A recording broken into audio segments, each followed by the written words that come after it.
our series. Welcome everyone to the first of our Elections 2020 series. This series is a virtual event between now and October 26th, leading up to the elections on November 3rd. It is co-organized by the University of Dayton School of Law and the Human Rights Center. My name is Shelley Inglis and I'm Executive Director of the Human Rights Center here at the University of Dayton. We will start with our keynote speaker who is launching this series with us. We are so honored that he was able to take the time to participate. Secretary of State of Ohio, Frank LaRose. Mr. LaRose is the 51st Secretary of State and a decorated combat veteran. He served in the United States Army 101st Airborne Division and as a Green Beret in the Special Forces. During his deployments to Iraq and Kosovo, he witnessed people risking their lives to vote and participate in elections for the first time. As state senator, Frank has authored laws that encourage greater civic engagement, ensure every eligible Ohioan can vote, protect the integrity of the ballot box, modernize voter registration, prevent voter fraud, and ensure fair elections. I want to thank the Secretary of State for joining us and welcome you all again to this exciting conversation on civic engagement in elections 2020. Secretary of State, the floor is yours. Well, thank you so much, everybody, and appreciate the chance to join you this evening. And thank you for inviting me. I really appreciate, I know that Governor Taft was part of putting this together. Obviously, a well-known and well-respected Ohioan who had once served in this office as well as a former Secretary of State. And he's somebody whose advice I call on frequently and always enjoy his counsel.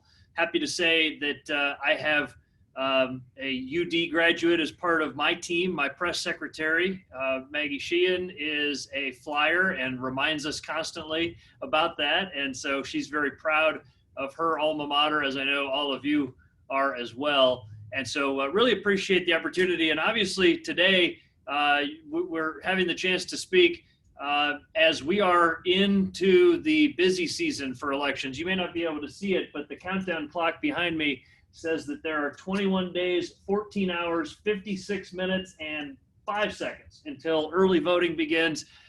That's something that we're really looking forward to. October 6th is the day that early voting begins in Ohio. And of course, the day before that is the voter registration deadline in Ohio. I'm going to talk about that more in just a few minutes. And of course, once early voting begins, then we're going to flip that clock to start counting down until 6:30 a.m.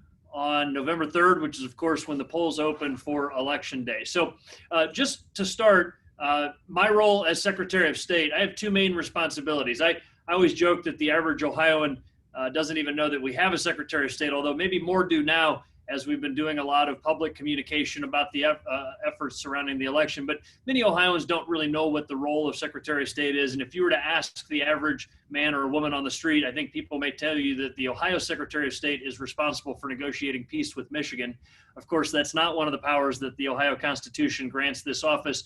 But what I am responsible for is two things that are really foundational to our way of life, two things that are really fundamental to what it means to be an Ohioan. And one of those is the ability to start and grow a business, to participate in our free market economy as an entrepreneur. Of course, all new businesses start at the Ohio Secretary of State's office. And whether it was my great-grandfather, an Italian immigrant 80 years ago who had his American dream of starting a business, or whether it's a woman right there in Dayton who tonight is going to go on our website, fill out just a few fields, pay the lowest cost of any state in the Midwest, and just hours later be notified that she's now able to start living her American dream of being an entrepreneur.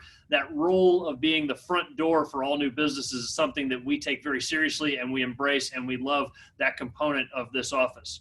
Of course, the role that I serve as Ohio's Chief Elections Officer is one that more often than not, when you do hear about the Secretary of State's office, it's going to be in that context. And of course, we all know how important free and fair and accessible elections are. And not to over or understate that, but just to start maybe with a little bit of kind of the philosophical nature of what this office really does and what we are really responsible for here.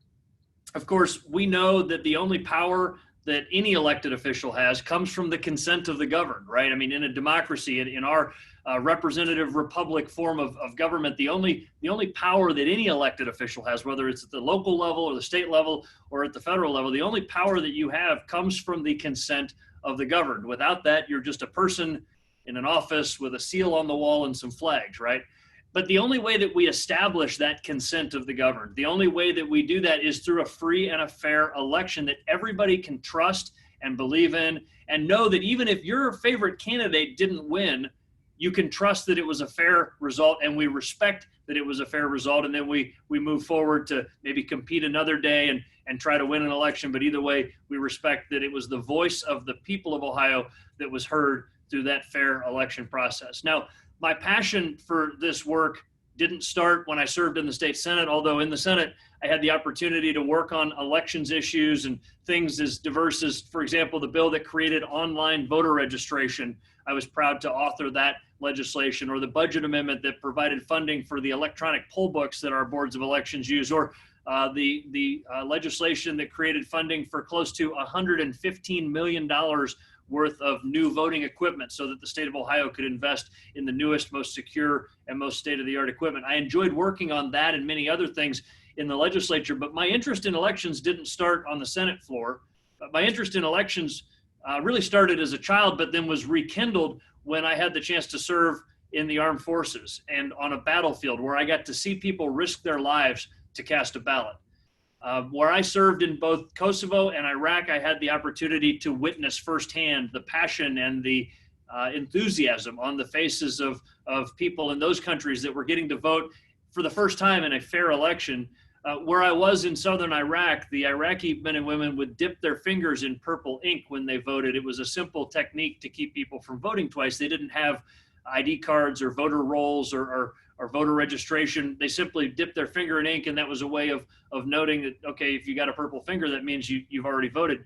That purple finger became so symbolic to the Iraqi people, and many of you may have seen those photos from years ago when the Iraqis would walk out of a polling place and they would hold a purple stained finger in the air. A lot of people back here in the US didn't fully appreciate what that meant.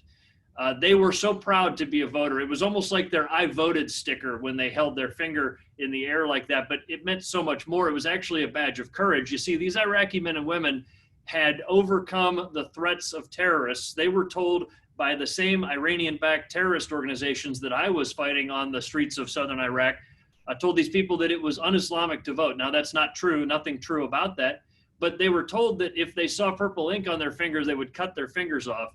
And in that election, we saw over 70% voter turnout, where these Iraqi men and women held their finger in the air. It might as well have been another finger, if you know what I mean. They were telling the terrorists, you can't intimidate me. I'm a free man. I'm a free woman. I'm a voter. I cast my ballot today. That, to me, is something that I'll never forget. That passion was rekindled for me just last year. I don't know if you can see this photo, but last year I had the chance to travel with a group of bipartisan secretaries of state, and you recognize that if you know your history from the civil rights movement, where this bipartisan group got to visit Alabama, and we crossed the Edmund Pettus Bridge together, where just over 55 years ago, our fellow Americans had to fight for the right to vote, where just over 55 years ago, people were beaten with sticks and knocked down with fire hoses and chased with dogs just because they wanted to hold this precious piece of paper in their hand.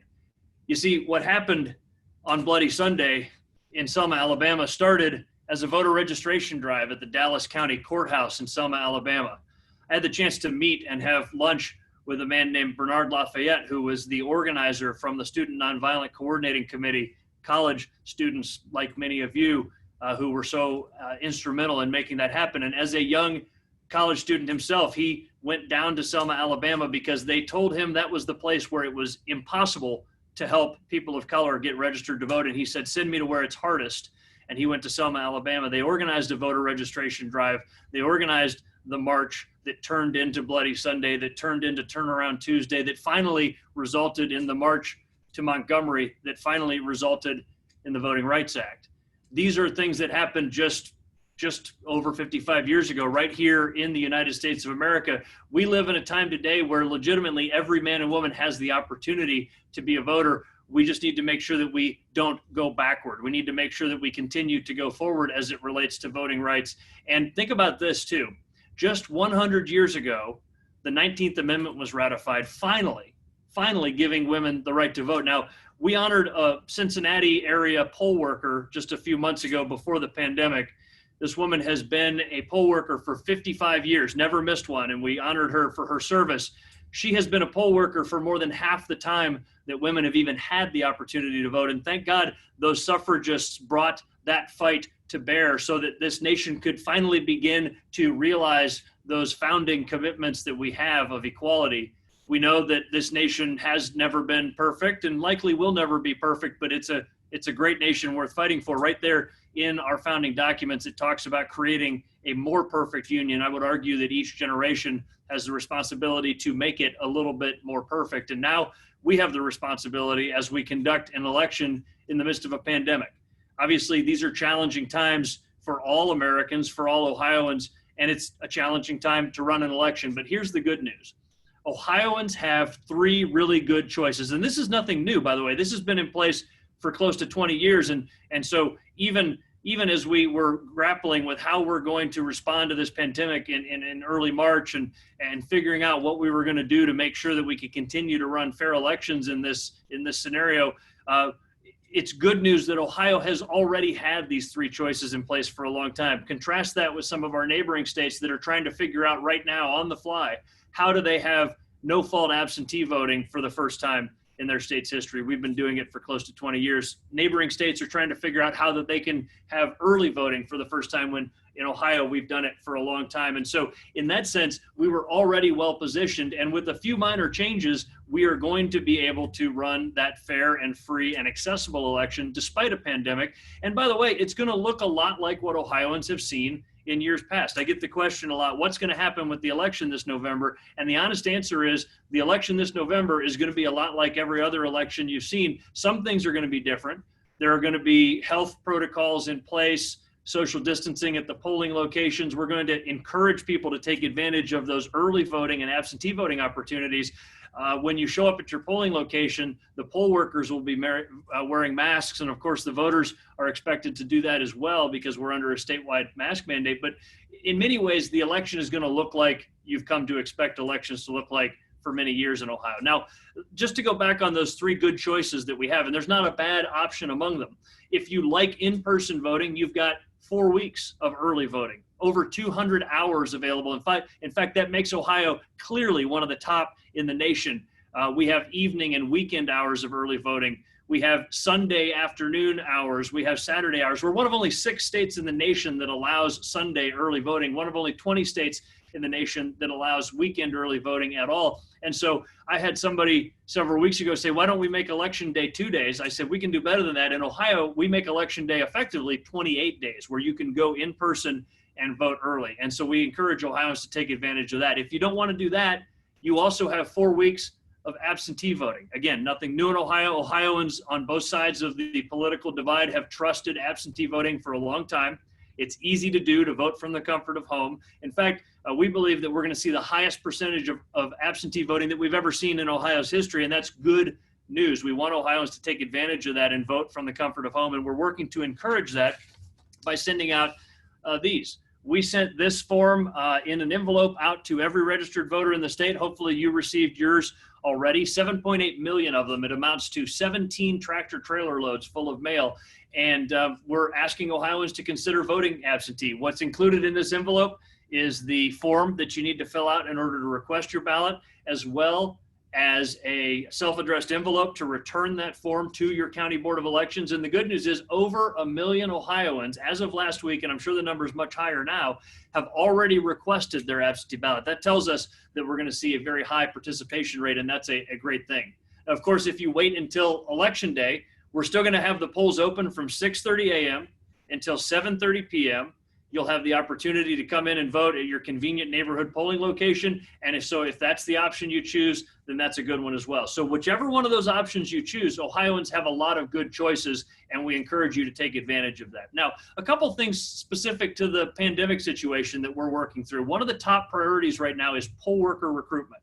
We need to recruit close to 55,000 Ohioans to work the polls on election day. Now, let me lay the numbers out.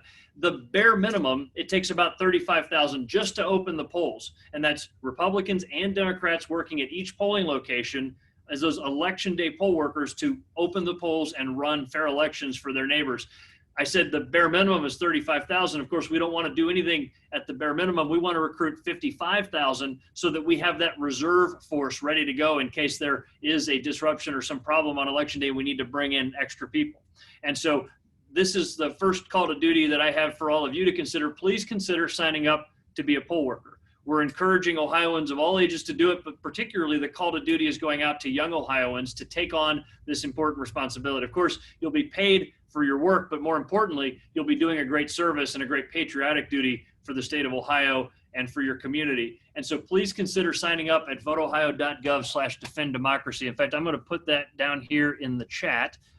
voteohio.gov/ let me make sure I get it right. DEFEND-DEMOCRACY. Perfect. voteohio.gov/defenddemocracy. If you visit that website, what you will find is that you have the opportunity to provide some contact information, and then your Board of Elections will contact you. They'll schedule you for training, and then they will assign you to a polling location or assign you to be one of those backups, one of that reserve force of poll workers. You'll get paid for your training, you'll get paid for the work you do, and I think you'll find it's a great experience. A lot of Ohio companies, great and small, nonprofit entities, government entities, in fact, are giving their employees a day off. We call it Giving a Day for Democracy. We've got 5 really innovative recruiting techniques that we're using. And I see somebody saying that they can't see the link, so I will repeat it. It's voteohio.gov/defenddemocracy. We made it really easy to remember, voteohio.gov/defenddemocracy. And so you'll also find, and I know that many of you are law students, that the state Supreme Court, and we've been working on this for a long time, has just offered that lawyers will receive continuing education credits for signing up to be poll workers. We also had the Accountancy Board announce that CPAs will get continuing education credits, and recently the realtors stepped up to the plate, and so realtors will receive continuing education credits for signing up to be poll workers as well. So there's a lot of good ways to get involved and a lot of good incentives to get involved, but the number one incentive is that you're helping us run a fair election in the midst of the challenges that we face. Obviously, we need to create a healthy environment for everybody involved, and so I wanted to report on that briefly. I'm holding in my hand a very concise set of guidelines that we put out almost a month ago, maybe over a month ago. This was done in collaboration with the Centers for Disease Control, as well as the Ohio Department of Health. What it lays out is a 48-point checklist that the boards of elections are required to follow to create that safe and healthy environment, both for the early voting in person and for election day in-person voting. It includes a lot of the same things that you're seeing at grocery stores and restaurants, a lot of a lot of those smart tactics that you've seen put in place by our private sector businesses in Ohio are a lot of the same things that we're doing. It's common sense. We're spacing the voting machines at least six feet apart. We're putting signage up to remind people to maintain social distancing. Where possible, we're trying to establish an indoor that's separate from an outdoor so you don't have people crossing paths. And something as simple as a doorstop to hold a door open so that people aren't touching the surface. Of course, we're asking people to wear masks. That's the requirement. But if you show up without a mask, one will be offered to you. Those will be made available at every polling location. We've seen donations from great Ohio companies. We just received close to 500,000 masks that are donated by an Ohio manufacturer up in Lake County. I went up and visited them, and we're seeing donations of hand sanitizer, many other things as well. Of course, there are also procedures for curbside voting. If you believe you've been exposed, or if you have a vulnerability yourself, really you should vote absentee. But if you still show up on election day and you are, for example, have a compromised immune system or what have you, then you can take advantage of curbside voting, where 2 elections officials, one Republican and one Democrat, will come out with a clipboard and let you vote in your car Of course, you'll have the privacy of being able to put a little sleeve over it so nobody can see how you voted, and they'll hand that to the poll workers who will take it back inside and place it into the voting machine. I bet you they'll even give you one of those I voted stickers that people look for. So a lot of smart things are being done on the health side as well, and I would encourage you to check out our website if you want more information about that. Again, everything is at voteohio.gov. Now, voter registration is also crucial. What we're finding is that in a year where it's hard to do in-person events, we're trying to encourage voter registration any way we can. We've got a couple of interesting initiatives, one that we're doing with barbershops and salons. We've got a barber here in Columbus that's already registered over 2,000 voters at his barbershop, and craft brewers all over the state. So if you're of age, of course, and you enjoy an Ohio craft beer, what you may find is that right there on the can or bottle, it'll say voteohio.gov, and make sure to sign up to be a registered voter by October 5th. So a lot of other things. I know that you all have some questions for me, and so I look forward to hearing those. I'm eager to hear your thoughts, and let me leave you with this, if nothing else, make sure you vote. Your voice will be heard in a free and fair election here in Ohio. Elections really do have consequences. Don't believe all the noise out there. Make sure that you cast your ballot. There's no good reason not to. And with that, I look forward to the questions you all have for me. Thank you so much, Secretary LaRose. That was a tour de force across all of the ways that not only can we participate as voters, but also we can participate in civic engagement as poll watchers and other key roles. So we do now have an opportunity to ask the Secretary any questions. Please do use the Q&A process that we have and the button down below. I'll start us off with an initial question while you are able to register your questions. And it's obvious from your presentation, as well as our knowledge as Ohioans, that Ohio has a lot of the procedures already in place to ensure multiple ways to vote and to vote free and fairly, as you said. Can we expect the results on election night from Ohio, as this has been a topic of conversation across the country? What is the expectation we should have as Ohioans? Yeah, so here's what you can expect on election night. When the polls close at 7:30, the boards of elections are going to tabulate all of the ballots they have up until 7:30 on election night. But that doesn't mean they have all of the ballots, because in Ohio, you can continue to receive ballots at the Board of Elections up to 10 days after. So as long as it's voted, as long as it's cast and postmarked by Monday, November 2nd, and received at the Board of Elections within 10 days, that's a legal ballot. And so whether, again, it's one of my teammates serving overseas in the military still, or whether it's an Ohioan that just procrastinated and waited until the last minute, they still deserve to have their voice heard. So the boards of elections will continue receiving ballots Wednesday, Thursday, Friday, 10 days after the election. So here's the simple answer to this. When we report results on election night, it's always the unofficial result. Now, for many of us, we've gotten used to hearing that and maybe not internalizing exactly what that means, because usually there are very few outstanding ballots. And so usually when you get that snapshot of unofficial results on election night, it's close enough that you can predict what the outcome is going to be, right? Unless it's a razor-thin race. What we'll know is that in Ohio, we have a lot of races that come down to a tight result where the winner and the loser are only separated by a small margin. And if that were to happen, not just at the presidential level, but for all levels of elections, there's entirely a possibility that you won't know on election the final. In fact, you never know the final result on election night, right? What you know is where you are so far. And one of the things that we're doing to make this clear, and this is an opportunity for a civics lesson for all Ohioans and all Americans to understand how elections really work, we are going to report how many outstanding absentee ballots there are. That's a knowable number. I've told my team to reconfigure the way our election night reporting website works. And so now when you go to the Ohio Secretary of State website, say 10, 11 p.m. on Tuesday, November 3rd, what you're going to see is how many votes each candidate's gotten at all different levels on the ballot, again, from the presidential contest on down to those vital local races as well. But what you're also going to see is how many outstanding ballots there are. Now, simple math is, if the candidate that is ahead is only ahead by 10,000 votes, but there are 250,000 outstanding ballots, then simply as a matter of math, you can't call that result yet. Okay. And so it's important for people to understand we will never sacrifice accuracy for speed. We like to know the result as quickly as we can. But what's more important than that is that we make sure that every vote, every legally cast vote is honestly counted. And so if the results are narrow, then there's entirely a possibility that you won't know the final result until weeks later. Sorry, Shelley, you're muted. Sorry, thank you so much. Yeah, in terms of the ballot drop-off boxes, is there an effort to expand them? Are they secure? Why at this point are there only one per county? Yeah. What is the thinking behind that part of the process?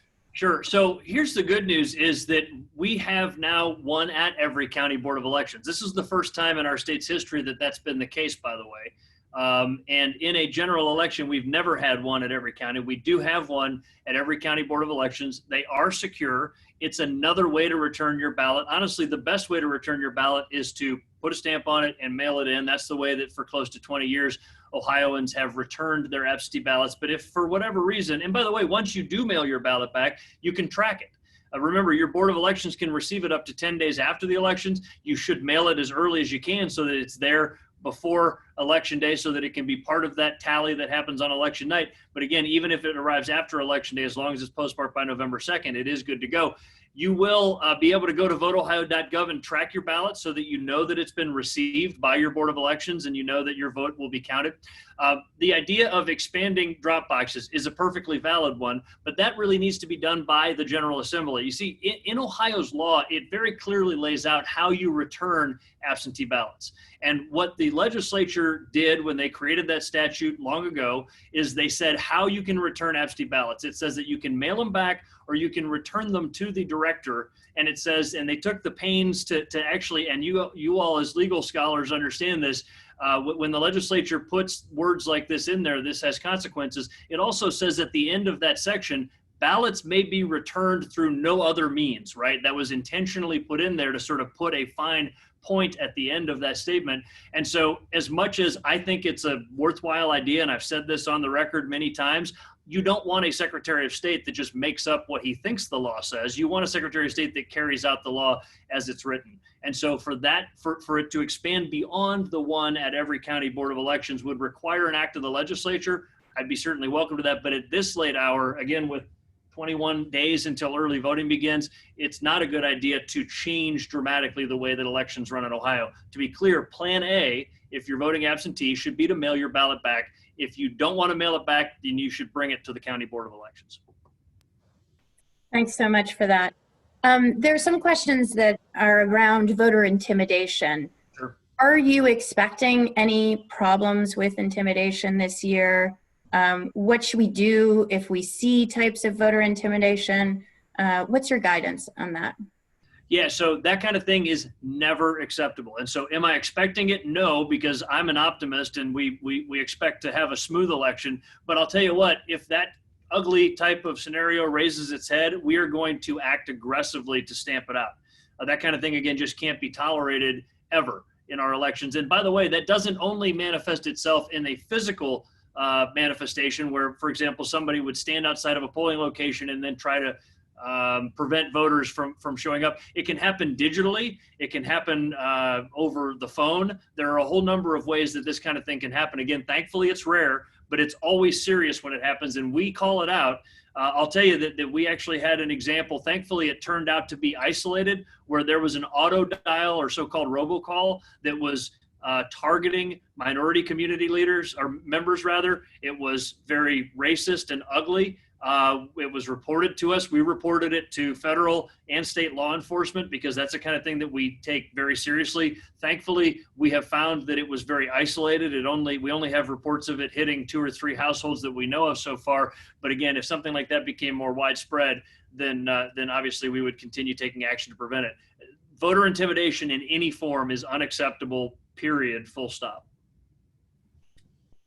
Thanks. And, you know, some commentators are talking about risks in relation to absentee voting, and you've noted how Ohio is very experienced with absentee voting. But are there ways in which absentee votes can more likely be rejected? Are there technicalities that one should be aware of?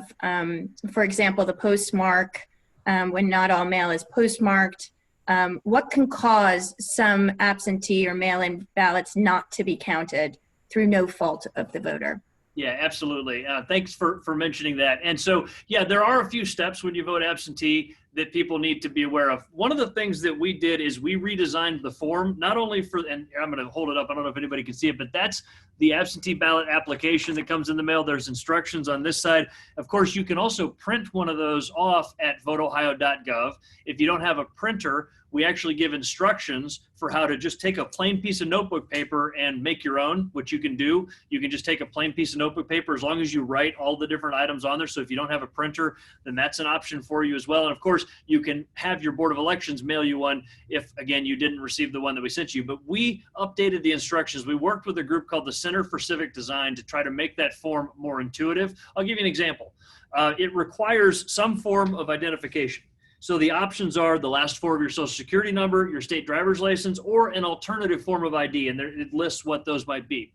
Well, the boards of elections told us that the vast majority of people provide the last four of their social security number. It's intuitive. Why? Most of us have that number memorized, but most of us don't have our driver's license number memorized. Well, guess what? The last four of the social security number used to be the second choice, and so people would get intimidated by the first one and maybe never get to the second one, so we just moved it up. And so we made the most common response the first response. That's one example. One of the other most common mistakes that we see on here is when people don't sign it. And obviously that's a pretty binary thing. It either has a signature or it doesn't. You have to sign the form, and you have to include, of course, there's a place here for today's date, which is very clearly labeled, but also further up on the form, you have to place your birth date. And one of the other common mistakes we see is that people, instead of putting their birth date, will put today's date. So obviously that's a mistake that gets made. Now, here are a few pieces of good news about this. And this is something new this year that I've instructed our boards of elections to do. To me, it just seems like common sense. You'll notice on that request form, we also asked for your email address and phone number.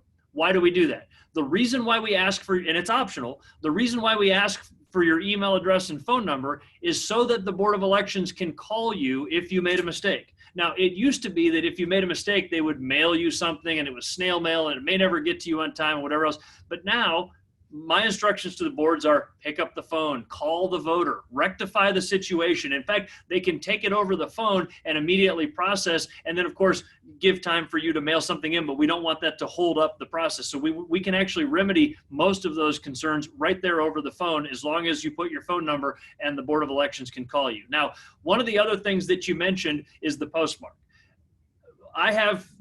We've asked the Postal Service about this. All elections mail is supposed to receive a postmark. You can ask anybody involved in mailing things, though, and nothing's ever 100%, right? Because it's a huge process. It's very mechanical. It runs through machines. If two envelopes get stuck together and run through the thing at the same time, there is a small percentage chance that something wouldn't get that postmark on it, right? It's just the law of averages tells you that that's possible. But the Postal Service is committed to elections mail should all get the postmark on it. But again, the best thing to do is to not delay. Don't try your luck and wait till the last minute. Mail in your absentee ballot right away. Let me finish with this, Shelley. The Board of Elections wants to count your vote. That is the default position. It's not like a bunch of people standing there saying, I'm going to try to find a way to keep people from voting. That's not the way elections officials work, really. Bipartisan elections officials at every county Board of Elections are passionate about voting. We want to see everybody vote, and this is universal. I've traveled to all 88 county boards of elections. It's hard to even tell who the Republicans are and who the Democrats are, although sometimes somebody will have like a donkey on their desk or an elephant on their desk. But really, people that run elections are passionate about voting, and they want your vote to count unless you make such a big mistake that it's impossible for them to do it. I'll give you an example. Signature verification has long been one of the components that goes into making sure that the process is trustworthy.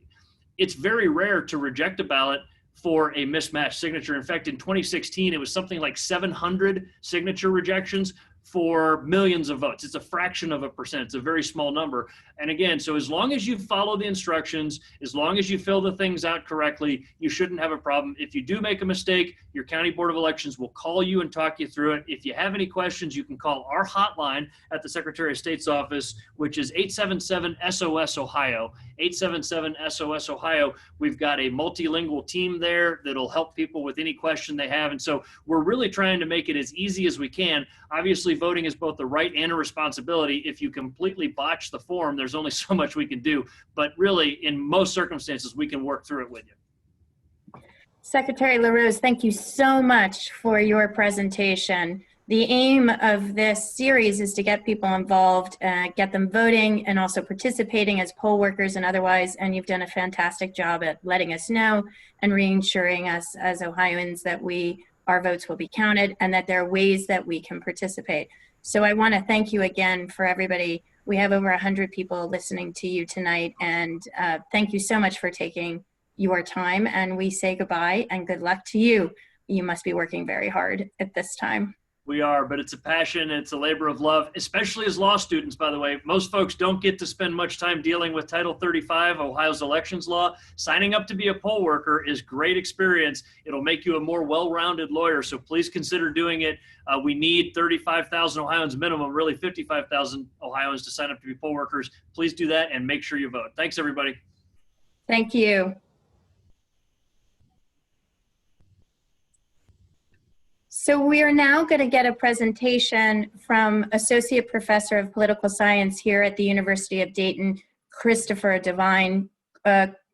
Professor Devine's area of study, for which he has been sought after by national news radio over the course of this summer, is actually on vice presidential picks, but he is going to give us an overview of this year's election, a state of the race perspective, and then he'll be joined by a panel of experts on civic engagement. Professor Devine, thanks so much for joining us. Thank you very much for having me. You'll notice, by the way, my background is not nearly as cool as Secretary LaRose. Full disclosure, I have 4 young kids and my wife works tonight, so I don't think we'll get any interruptions, but if that happens, I told you, okay? The oldest one's doing a good job right now of keeping them in line. Hey, I want to thank everyone, first of all, for being here. I want to thank, in particular, the UD Law and also UD Human Rights Center, and Shelley Inglis and Adam Todd for helping put this together, many other people for putting this together, for inviting me here. I'm really honored to be a part of it and to join my panelists here in a moment, Ifeolu and Joe. So look forward to that discussion. You know, this is a panel on civic engagement, right?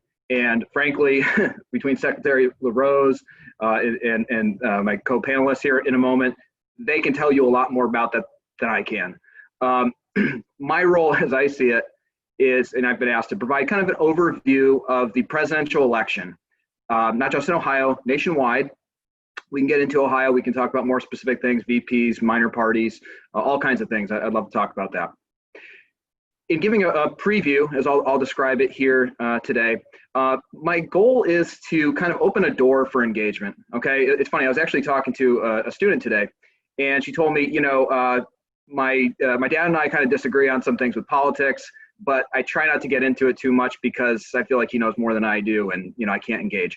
That's exactly the illustration of what I want to help accomplish tonight, is to give you just a baseline, just where, you know, give you the overview. Where do we stand with this election? What's kind of the conventional wisdom about what's going to happen, which isn't necessarily right, as we know from 2016. Where do things stand? What's the strategy? What are the candidates trying to do?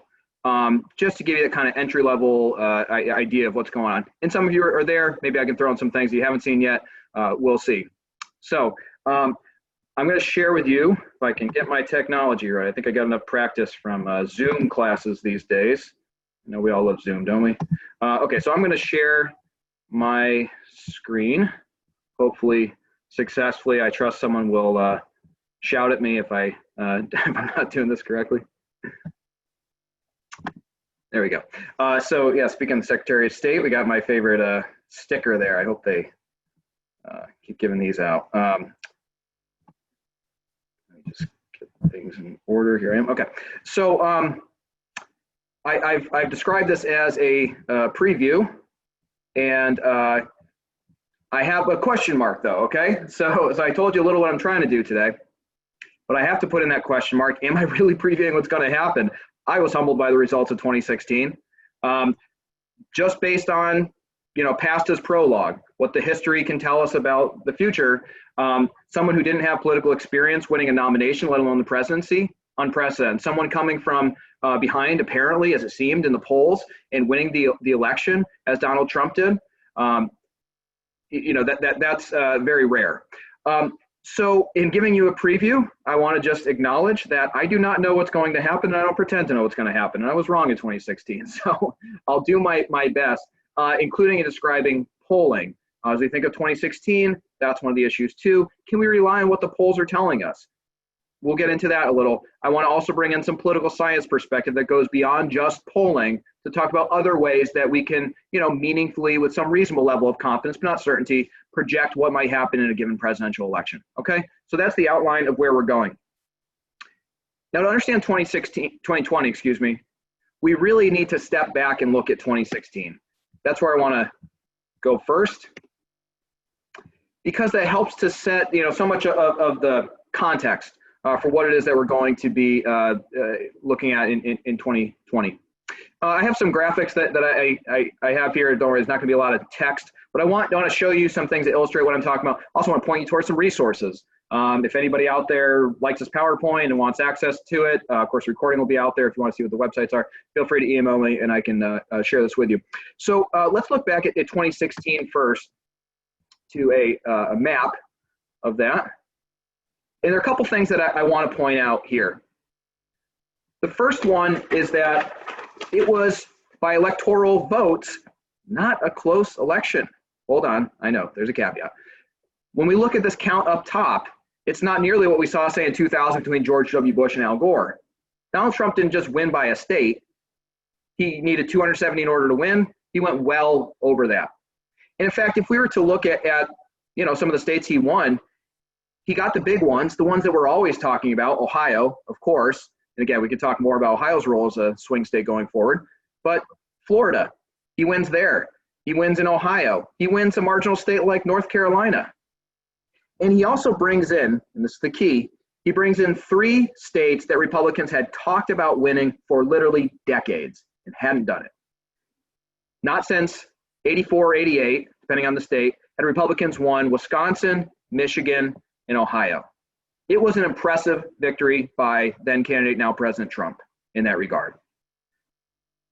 That's one piece of it, okay? But hold on, there are a couple issues we got to deal with here as well that help us to expect a tighter election this time. Number one, even though the electoral votes are what counts, we do see up here, much smaller, Hillary Clinton won 48% of the vote, Donald Trump 45.9, basically 46% of the vote. She won about 3 million more votes, I believe it was, about 2 percentage points more. That's one thing. Notice, by the way, that neither of them won a majority of the popular vote. We have minor party candidates as well. Gary Johnson, Libertarian, in that case, winning 3% of the vote, 3.3. Jill Stein, the Green Party candidate, winning 1%, smattering of other candidates. So that we have to factor in 2020 as well.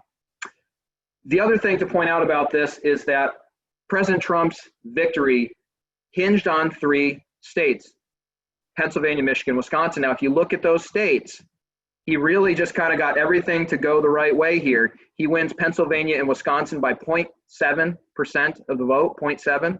He wins Michigan by just 0.2% of the vote. Now, if Michigan had flipped to Hillary Clinton, Donald Trump still would have won, and by a good bit because of those other states. But just flip 1% of the vote in those 3 states, he does not win the election. Those go to Hillary Clinton. So 2016 easily could have gone the other way. There are various reasons why this happened. We can get into those, but that's some important context for why we might expect at least a close election this time around. And you can also see where the candidates are going to be spending their time, although some things change politically, demographically in states between elections. That's part of why you see, for instance, the candidates going to Wisconsin and Michigan, Pennsylvania, as well as some other states that we'll discuss. All right. That's one point about 2016, how close it was. A look at the electoral map. The other thing, as I was alluding to earlier, is that so many people, so many of us experts, got it wrong. Let's take a look at that. It's funny, I had prepped this beforehand. You may have seen President Trump was going after Nate Silver from 538 over the weekend, talking about him not being very good at predicting elections. In 2016, actually, Nate Silver at 538, if you don't know this site, it's a good one to go to for kind of forecasting things like this. Nate Silver was one of the most bullish on Donald Trump, giving him around a 30% chance of winning the election. Many other people had it at about a 1% chance that Donald Trump would win the presidential election. And he got a lot of states wrong, though, although, again, you know, the projection wasn't for an overwhelming defeat, but in this case, just kind of a little more than a coin flip that Hillary Clinton would win Florida or North Carolina, but the odds were much better for Clinton in these states, according to polling. That's what this was primarily based on, okay? And there's an important topic for discussion because much of what I'll talk about next in 2020 is, you know, kind of what we have to work with. You know, we don't even have rallies as much, or at least not large-scale rallies like we did in 2016. What can we glean from the polling in 2020? Well, hold on. The polls were wrong in 2016, right? Well, polling was actually pretty good overall. In fact, if you look at his projection, I was just showing you the popular vote. Nate Silver, based on the polling, and others were similar, just about nailed it on the popular vote. It tells you something. Part of the misunderstanding in 2016 is that people, journalists, everyday citizens, whoever, tended to focus too much on the overall, what we call the horse race, the overall polling. It was at the state level, which, by the way, there are many fewer polls in the states, sometimes lower quality polls. It's that when you break down and try to predict state by state, that's where a lot of the errors came in. A couple other factors, very quickly.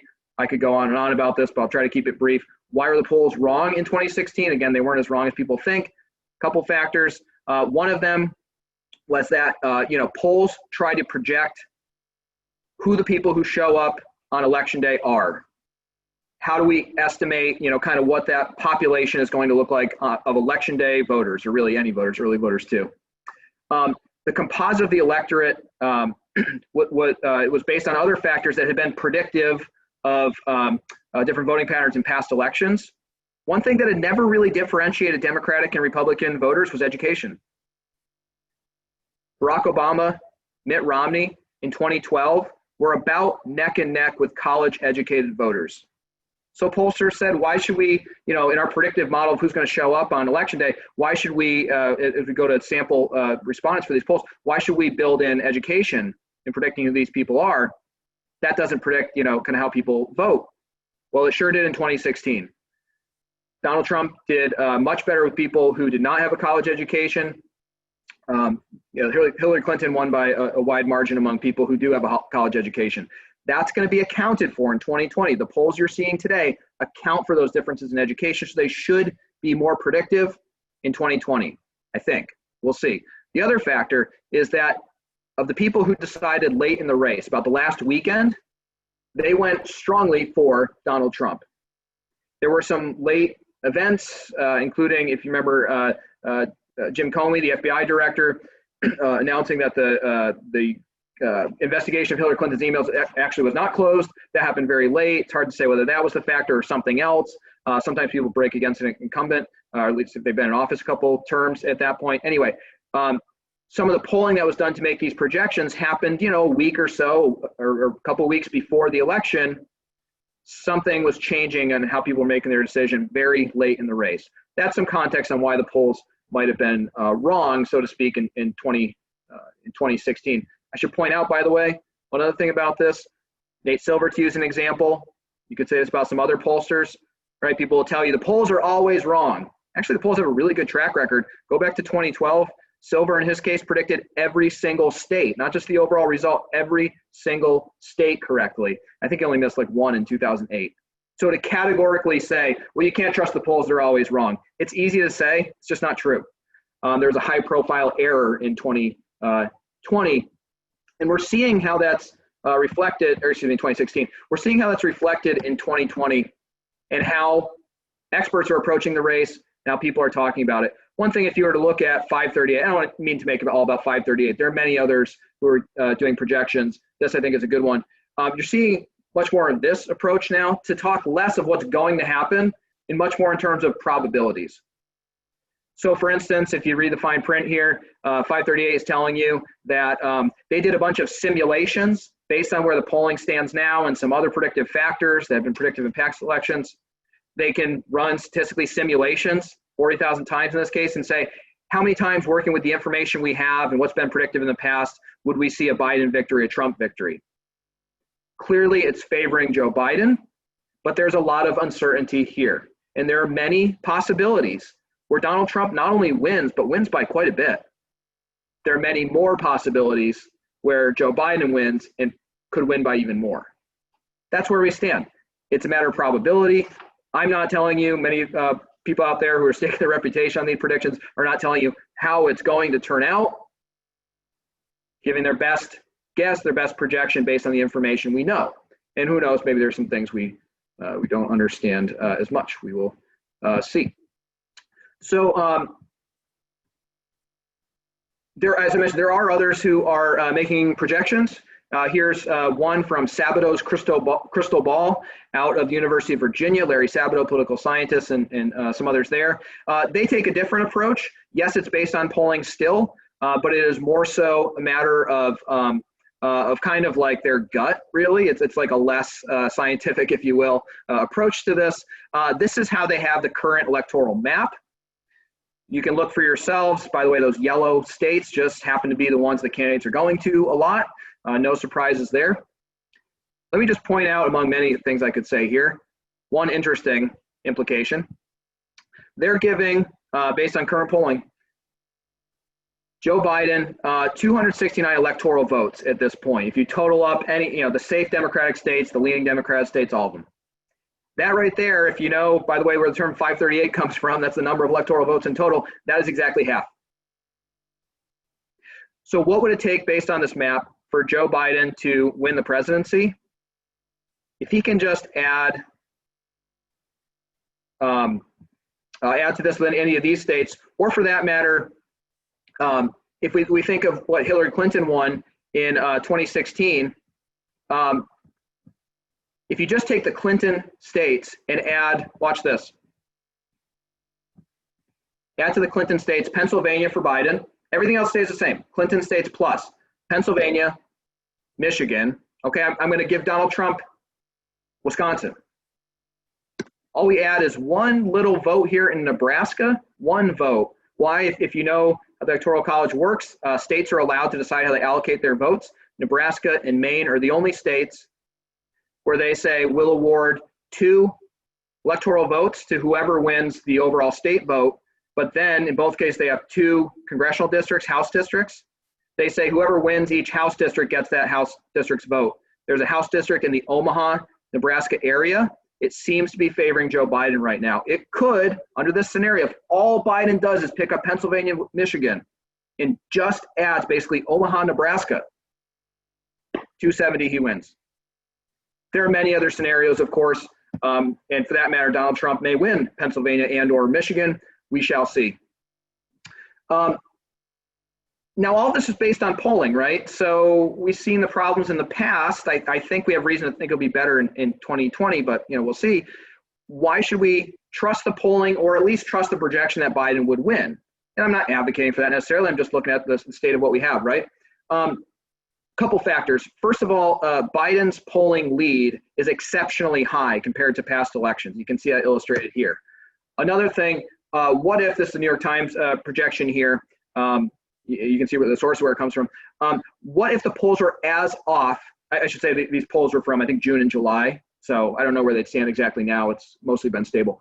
If they were as off in 2020 as they had been in 2016, if we build that error in, which I don't think we'll see as much, but if we did, we still see Biden winning almost all of these states. So even if your approach is, well, the polls are wrong, they're wrong in 2016, okay, fine, they're equally wrong in 2020. What do we get? Still looks like a Biden victory. I'm doing a quick overview here, so bear with me. I'll try to wrap this up so we can get to the panel.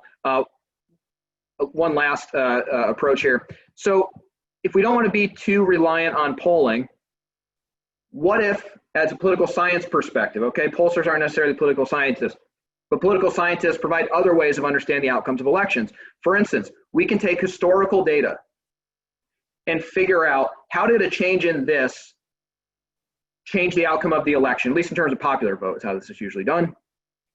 Political scientists have basically found there are three factors, or at least this is one model for it that I think is very good, three factors that predict pretty well how the outcome will turn out. And they're things that we know before the campaign really begins. Before the debates, for instance, I saw someone asking about debates. Sorry, I couldn't really read over the question. There was a question about that. Before the debates, before the ads, before the gaffes, before the conventions. How's the economy doing? What do people think of the incumbent president? And how long has that incumbent been in office, or at least party been in office? Based on that, I'll just do a quick tour here. We can create a predictive model. We can know here in this case, for instance, in 2016, President Obama was 6 points up on approval versus disapproval. Not terribly popular, but relatively popular.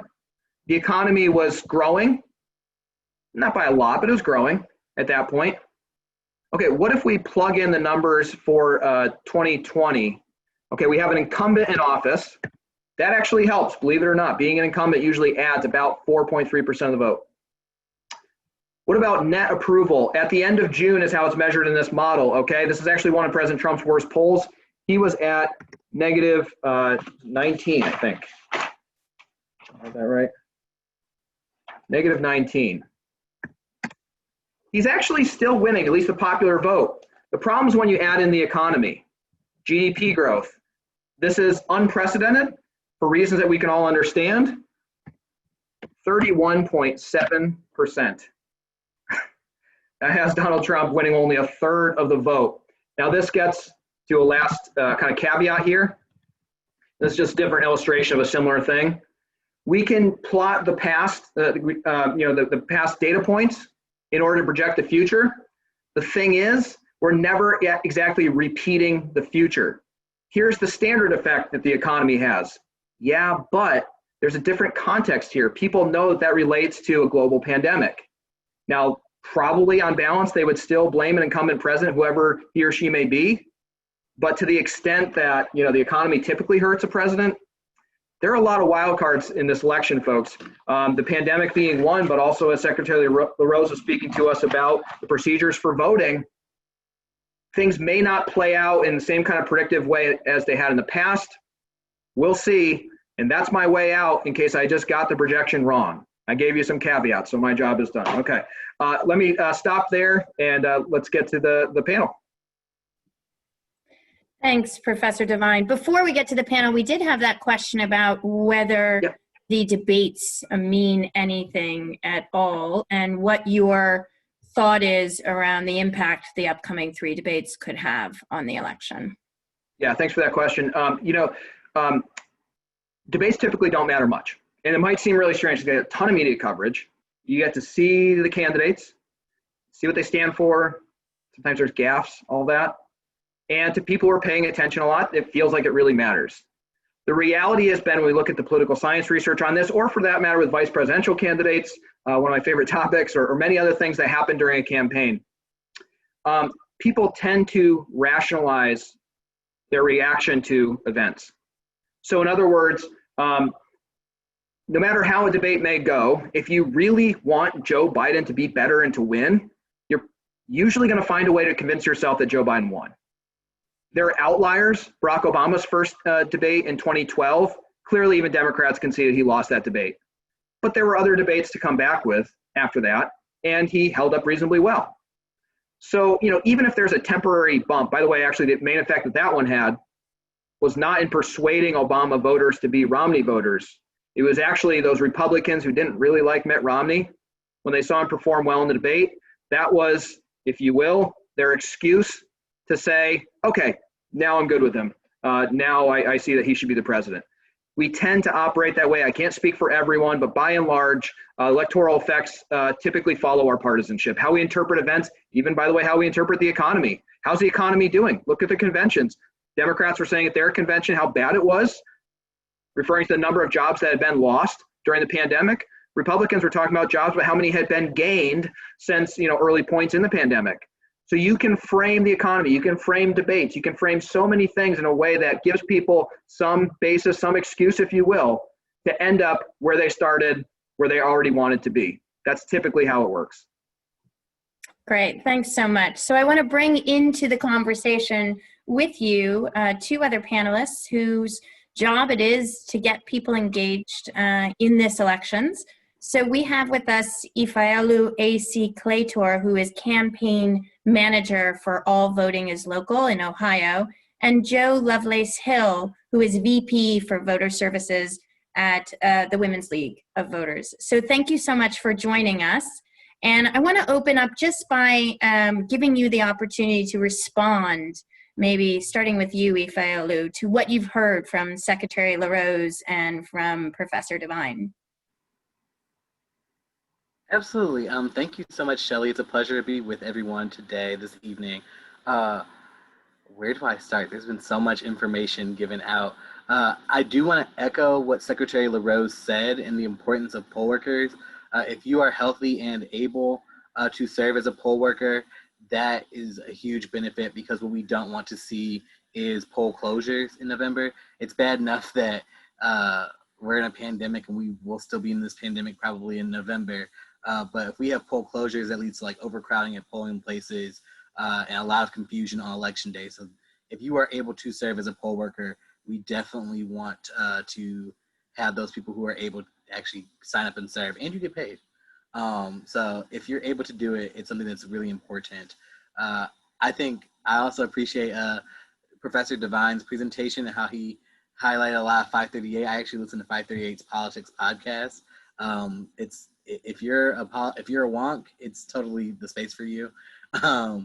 But I think it's important to kind of like acknowledge that we really don't know what's going to happen. We thought we knew what was going to happen in 2016, and we could be equally as surprised this year. Whatever side of the aisle you're on, you could be equally as surprised this year as many of us were in 2016. And I'll start there. I'll pass it to Joe. Thanks. Yeah, there's so many variables, including one that has been referred to quite a bit, which is the COVID-19 pandemic. Joe, can you say something about the efforts and what the impact of the pandemic is on traditional voter registration and voter and civic engagement efforts? Yes, I think the pandemic, as it relates to the elderly and people of color, it has a very big impact. People of color tend to have a sensitive area regarding this virus. So therefore, we decide to stay in. I'm speaking on behalf of me being 68 years old. We stay in. We've been in since the month of March. So therefore, we do not want to go to the poll, but we do have an out. We can do our mail-in ballot, but it has a large degree on us getting out and voting. Yeah, thanks for that. I think those are really important points, and I think we'll come back to them. But I do want to focus in a little bit over to you, Professor Devine. Beyond the presidential race, what's happening in these elections? Why is it important to participate in these elections for Ohioans and for any other American citizen? Can you talk a little bit about the landscape at the more local and state level? You're on mute, Professor. There we go. Okay. I appreciate that question. And I'm sure my colleagues can speak to that pretty well. Also, it's enough just to tackle the presidential election, right? I could have gone on for a lot longer. And that's just one of them, and for that matter, let's be honest about this. When it comes to the importance of your vote and your importance of civic engagement, you're more likely to affect the actual outcome of an election. Like we all think of a presidential election. That's a really important statement. It's very expressive about where you see us standing in this point in history and what you have to say about it and who you want your leadership to be. That's a huge, huge important symbol, the President of the United States. But there's a much better chance that you're going to affect who's elected to your local government, whether that's at the city level, the county level, the state level. Someone like Secretary LaRose, for instance, you're much more likely to decide whether he or an opponent gets into office than you are Donald Trump versus Joe Biden. And I put a plug out there, as I often say to my students, if you're thinking about going into government in some capacity, maybe there's someone who's going to study or is studying law and thinking about, can I take this into government? Hey, great for you if you go to any level of government. That's awesome. But sometimes the best way to really have a direct impact on people's lives, kind of see yourself making a difference, can be in local government. So with that said, we have many other races on the ballot. Certainly at the local level, depends where you live or where you're registered to vote, at least. I can't necessarily speak to that. But in the state, it's actually a little quieter this year. We do not have a governor's race. Ohio does its gubernatorial races in the off-year election, same time as, we'll have a Senate seat up next time. Rob Portman, Republican senator's seat. That will be up in 2022 as well, as will the governor's seat if Governor Devine runs for re-election, whoever his opponent may be. So, stay tuned for that in 2022. There's still stuff going on in 2020, depends where you live, but I would strongly encourage you to get involved in looking at that, as well as any ballot issues that may be on there also. Ifeolu, you have some thoughts on this from All Voting is Local? Yes, absolutely. I do want to highlight the State House. Every state representative, our State House is kind of like Congress in the sense that the House of Representatives is elected every 2 years. So if you are pleased with how the state has responded to COVID or displeased with how the state has responded to COVID, you want to look into your state House of Representatives races and seeing how your state representative is either supporting what's going on or not supporting what's going on, and if that affects your vote. I also want to highlight right now in the world, we are clearly dealing with police brutality and what many have called a racial reckoning. And I want to highlight that in some counties, your county prosecutor is up for election. A DA, a district attorney might be up for election. Your local judges for your counties are probably up for election. So it's important to pay attention to those races, especially Chris said it perfectly that you're more likely to affect those more localized races than you are to affect Donald Trump versus Joe Biden. So it's important for you to get informed and to actually participate in those elections and making sure that we're going from the top of the ballot to the bottom, and actually even start from the bottom and go to the top, because you're going to vote for those bigger offices, but making sure that you are completing your whole ballot. I do want to highlight, I hope I'm not stealing this from Joe, that the League of Women Voters has a really great website where you can view your ballot early. It's vote411.org. League of Women Voters, of course, is nonpartisan. I always love to send people to that website, vote411.org, because it's nonpartisan information. It shows you what's on your ballot prior to the election. And I also want to highlight levies. I know I live in Shaker Heights, Ohio, right outside of Cleveland. The city of Cleveland has a Cleveland Municipal School District levy. So being aware of what's on your ballot, and if you choose to vote for a levy, if you choose to vote for county levies, whatever those may be, seeing how important those services are to you and making sure that you're actually going all the way through that ballot so you can hit every race. I would like to add to that, Shelley. Yes, please. County commissioners also plays a major role in our federal aid dollars and how they're spent in our community. For instance, the COVID-19 relief funds, the tornado recovery funds. So 2 of the 3 seats in Montgomery County are up on the ballot this year. So it's important for voters to engage with the candidates to communicate their needs and priorities for this funding. I think that's very important. You have to do your homework. And I want to throw in one more thing. Joe is definitely right there. Also, the state Supreme Court is a state house race. There are 2 seats for the Ohio Supreme Court that are up this year. So it's important to remember, especially as we are in a year with the census, soft plug 2020census.gov. Fill out your census if you have not already. But when we're talking about the census, which leads to redistricting, which leads to probably a legal challenge, we want to know, whatever side of the aisle you're on, you probably want better representation on the Ohio Supreme Court. So it's important for us to be educated on that and to realize that all these issues are interconnected. And again, it's why it's important for us to go from the top of the ballot to the bottom, or really from the bottom to the top, and making sure that we're getting all these races and are informed and educated about all these races. And I'd just like to add to that, if I could, if you're planning to vote for Ohio Supreme Court, that's the one race where you're not going to see a party label there. That's just not done for Supreme Court justices in the state of Ohio. And, all the more reason to do your research in advance. And I know it takes time and that can be really hard to do. You may be keeping up with classes and all kinds of stuff. But please do that research and use resources like the League of Women Voters, the guides that they do. And for that matter, if you think of yourself as someone who doesn't just go off the party label, I make my own independent decisions, that requires research in advance. How would you know what your state legislative candidates stand for unless you've done that research? Otherwise, you are going off the party labels, which is better than not voting in a lot of cases. You may end up in the same place, but be the voter you want to be, that you would want to tell someone that you were in this election.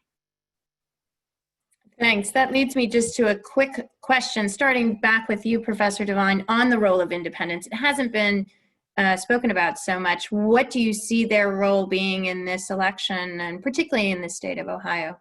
Sure. So I guess I often play the contrarian role here. It's just I go where the evidence leads me, and what the evidence says is that not a lot of people are actually independents. By some measures, like if you just ask someone, you tell me, are you a Democrat, or Republican, or independent? You'll get 40% of people, more than Democrats, more than Republicans, saying I'm an independent. You look at how those folks actually vote. Like if they get a follow-up question, they're asked, okay, fine, do you lean towards either party? Pay attention to that question. Those folks act about the same. They said they're independents. They act about the same as the people who said right off the bat, I'm a Republican or I'm a Democrat. There's about 10% of the population, and it hasn't even grown over time. It's been steady for decades, basically. About 10% of the population that truly doesn't seem to be attached to either party. They could float between the different candidates. The problem is, about half of those folks, about 5% of the population in total, right? Half of that 10%, they really are paying attention. They really are deliberatively making a decision between the candidates. They're learning and they're responding to that. The other half isn't really paying attention, and they need to be engaged. And mobilization efforts such as the ones we're talking about today can be really helpful in that. So, it tends to be that candidates, they look at that landscape and they say, why am I going to spend my resources going after independents who I don't even know why they're independents? What issues appeal to them? It's hard to judge. So they say, let's go after our people instead. The people that we already know agree with us, but the question is whether they're going to turn out to vote in the first place. If we can get them revved up, we can get them angry, terrified of the other side, and get them out to vote, they'll vote for us. Fight back against that by, engaging people in a way that's more constructive. That might be the best thing you do to kind of frustrate the party's plans to just divide us further, at least in some cases. Ifeolu, we've got a great question that's come up a number of times, I assume from students at the University of Dayton who are not residents of Ohio. Can non-Ohioans participate as poll workers, get trained in this process? Do you know the answer to that question? You would have to re-register in Ohio. Because you can only be a poll worker in the county in which you're registered. But if you are from out of state, and we welcome all out of state students, you definitely can register and vote in the state of Ohio. You cannot register online though. Online, you need to put in a license number. So if you do not have an Ohio state ID or an Ohio driver's license, you won't be able to register online. But it's very easy to print out a voter registration form from online. If you are on campus and or going out into public, you can go to a student activities office. They probably have voter registration forms. The administration building, there are a lot of different there are some offices on your campus that will probably have voter registration forms, or you can go to the Board of Elections and get a registration form really easily. And we'll talk more about how you can register as a student at the end of this webinar. But I want to give it back to Joe because you made a great point, Joe, about the particular communities that are affected by the pandemic in relation to voting, particularly elderly communities, communities of colors. Do you have ways that you think or actions that you think can be done to redress some of the concerns around these particular communities feeling disenfranchised through COVID-19? What should we, or what are groups like yours doing to knowing that there are specific communities that might be less likely to participate because of the situation?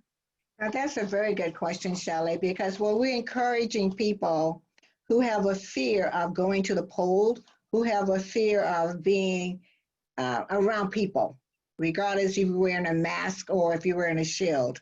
We are asking them to vote by mail because that there can be considered to be safe.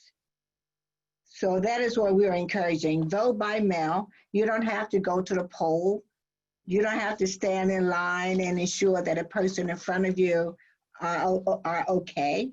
So vote by mail is the definite answer for people that fear going to the poll.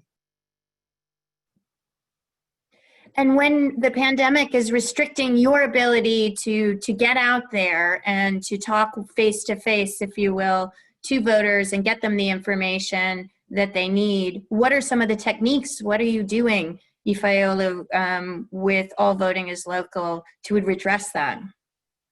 So less of what we don't do as much direct voter contact. We do like kind of like a broader stance of voter education. So doing ads on not just social media, but YouTube, looking into possibly doing some advertisements with local newspapers, especially on their web pages, and looking into billboard advertisements to educate folks on just kind of like what's going on, how can we vote, and we do a lot of panels like this where we are able to talk to voters, and we also work very closely with the Ohio Voter Rights Coalition, which is us, the League of Women Voters of Ohio, Common Cause Ohio, and Ohio Voice, and looking into how we can disseminate information clearly to a lot of Ohioans.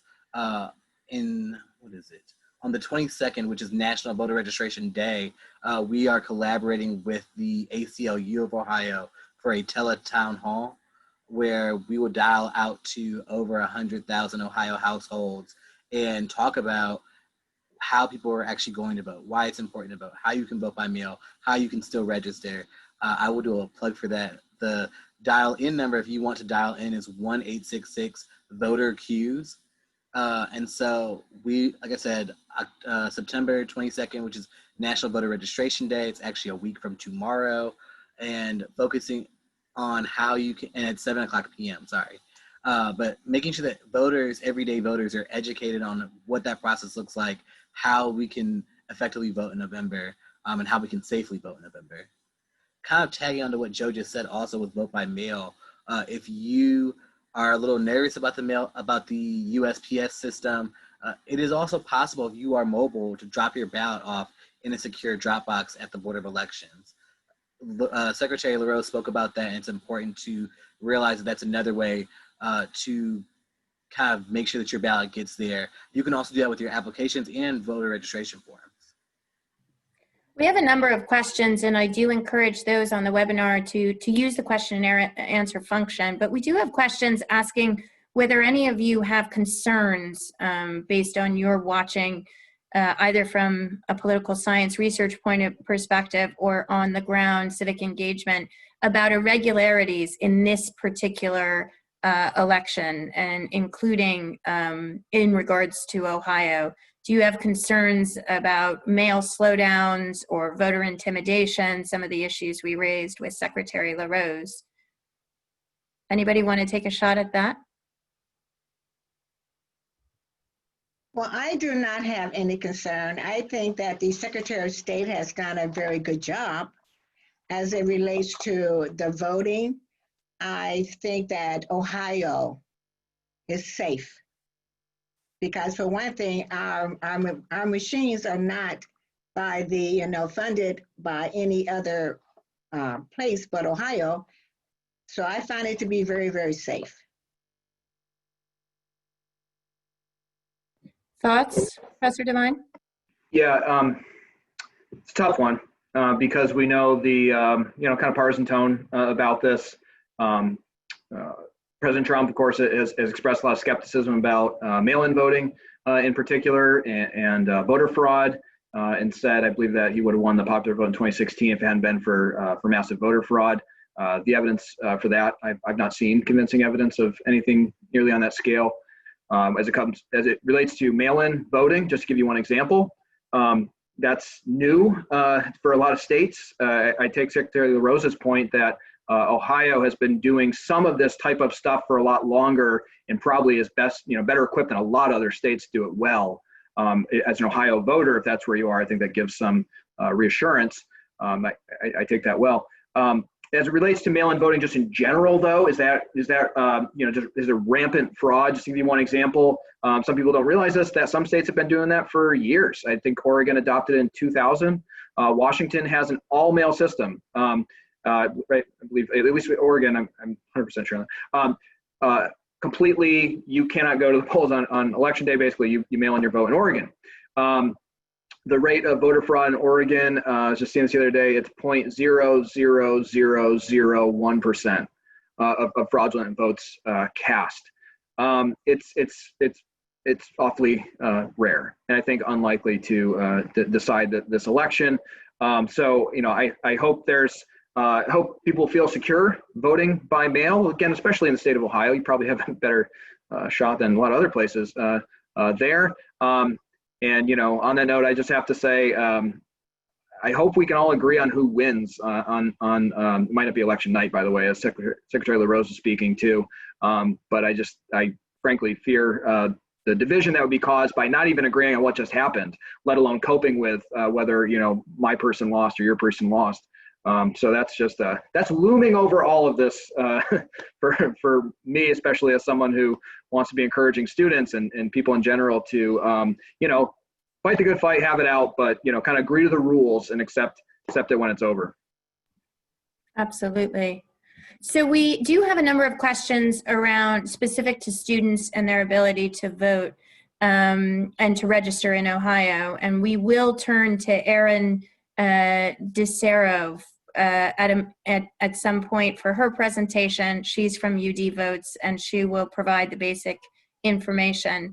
But I think there's another question that perhaps, Ifeolu, you could help us answer. There are other ways to be involved, even if you're not registered in Ohio to vote. And so there are other ways to get civic engagement. You might not be able to be a poll worker, as you said. What are some of those ways that students and others can get engaged, even if they're from out of state and still registered in another state? So you can participate in voter registration. You can help people understand vote by mail because even people who have voted if they're 65 and they've been voting since they were 18, if they haven't voted by mail before, this is a confusing system. They're like, and I've done phone banking around this where I've talked to some voters who thought in the primary, they're like, oh, I did get something from the secretary. I thought I was supposed to get my ballot, but they sent me this piece of paper. I'm like, yeah, that's your application. You need to send that back so that you can actually cast your ballot. So doing a lot of that education, especially if you all, I'm 25, I'm not far. I graduated from Miami in 2017. And I know if you're a college student, you're probably in 15 different group me's. Asking your group me's, hey, are you registered to vote? Literally I did this yesterday. I did a screen record. I went to my web browser, searched Ohio voter lookup, and showed how I could easily check my voter registration in Ohio. So if you're out of state, you might not be as able to do that, but you can kind of show folks where to go. Passing along that type of information, showing folks how the vote by mail database works or how that system works, is something you can do with screen record on your phone, or if your computer will allow you to screen record. So making sure that type of information is available and reaching out to your family and friends, classmates, just doing all the outreach that you possibly can to make sure that people have access, that their registration is up to date. That's something I'm nervous for this year, is making sure that folks' registration is up to date, especially for you all as college students. Even if you move even across the street, you have to re-register. So making sure that your registration is up to date. Like I said, Google Ohio voter lookup. The Secretary of State's website will come up, and you type in your first and last name and the county in which you're registered, and it will show you where you are registered to vote for our Ohio natives. But making sure that people understand that and sharing that information, sharing the League of Women Voters website, all of that is good information.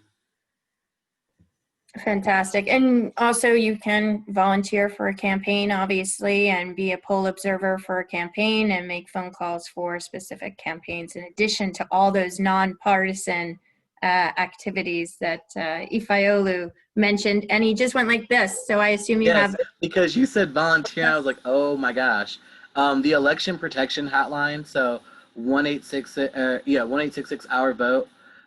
We do recruit volunteers to, especially like law students and lawyers, to answer questions for voters. And with the Ohio Voter Rights Coalition and the ACLU of Ohio, we're working to recruit more volunteers to be social media observers, to see if they see misinformation on social media, so we can make sure that we're putting out correct information and that voters are not confused or dissuaded from voting. Again, nonpartisan, impartial, but making sure that there's accurate information about voting.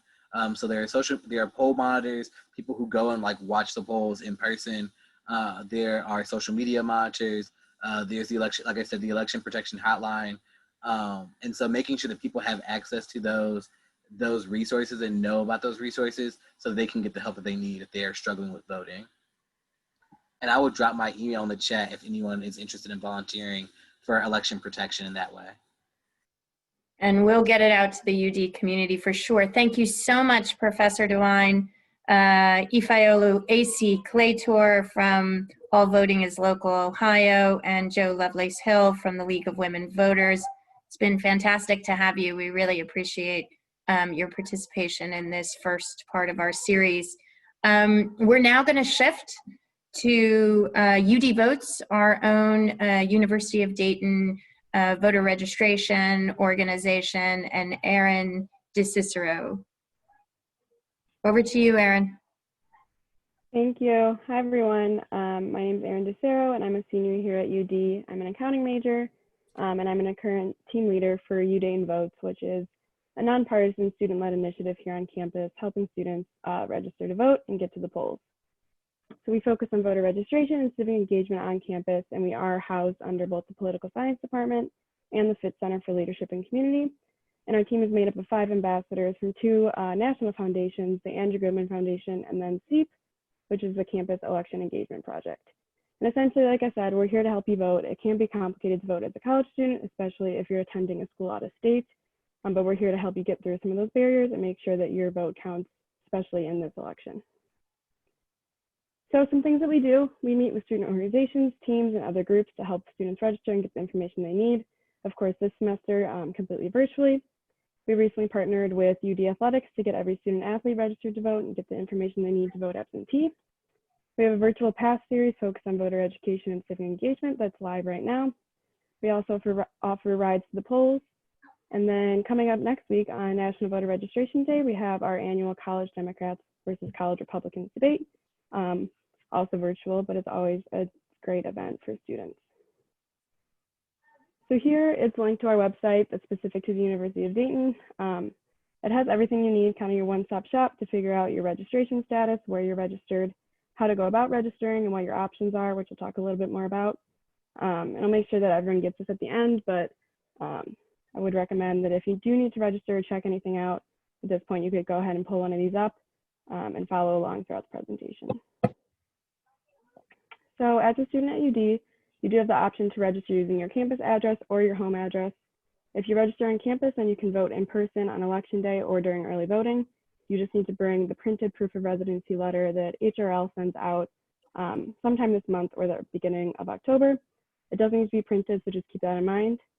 If not, you can register at your home permanent address and then vote absentee by mail.